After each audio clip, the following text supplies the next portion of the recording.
Yummy! Ayan, magmi-mini vlog na naman tayo ng Mango Graham. Gagawa tayo ng Mango Graham. O, ayan guys, yan na yung ating finished product ng ating Mango Graham float. So, yummy! Let's eat! Dahil nauuso na naman ang mangga, paubos na nga yata pawala na nga ang uso ng mangga. So, ito na yung, ayan, ito na yung ating imikos-mikos na mga recipe natin sa ating Mango Graham float.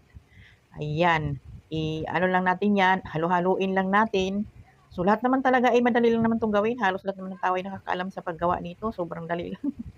Pero ano ko pa din yung aking recipe. O, yan, yung aking mango ay naka-crush-crush na yan. At yung graham natin, ayan, ipapile na natin yan sa ating lalagyan.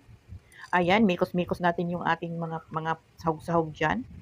Wala na akong yung naalala ko tuloy yung aking electric na pang ano man tawag nun? Yung pang pang halo-halo, sahog-sahog. So, ngayon, balik na ako, yung manual na lang. Kasi binigay ko sa probinsya yung aking electric mixer pala tawag doon. Ayan, binigay ko sa probinsya. Ayan, kaya balik na naman yung aking pagmi-mix dyan. O, ganun lang, lang natin. Tapos yung aking mango ay naka-crush-crush na kasi yan.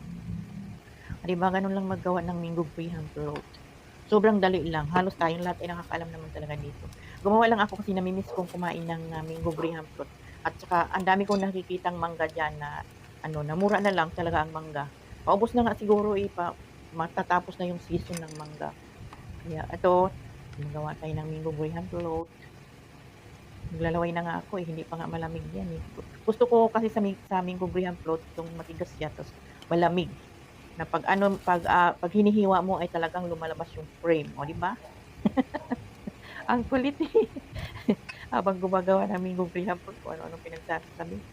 So, ayan guys, ganyan lang guys, no? Tapos masarap yan yung palamigin. Medyo ang tagal nga.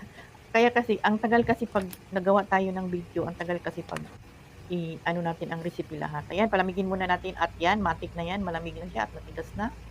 So, kakain na tayo. Ang sarap. Bawas na nga yan kasi kahit hindi pa malamig, kinuha ko na. Sarap talaga.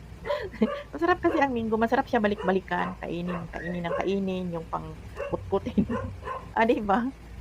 Yan guys, kakain na tayo. Oh, so yummy. Ang ganda ng kanyang forma. Talagang naka-arrange siya. Ang sarap. O, diba? Let's eat. Ayan, yummy. So, ayan guys. Hanggang dito na lang. Kakain pa tayo. Oh, isang subo pa. Oh, yeah, isang subo pa. And then, bye-bye. Thank you for watching. And God bless.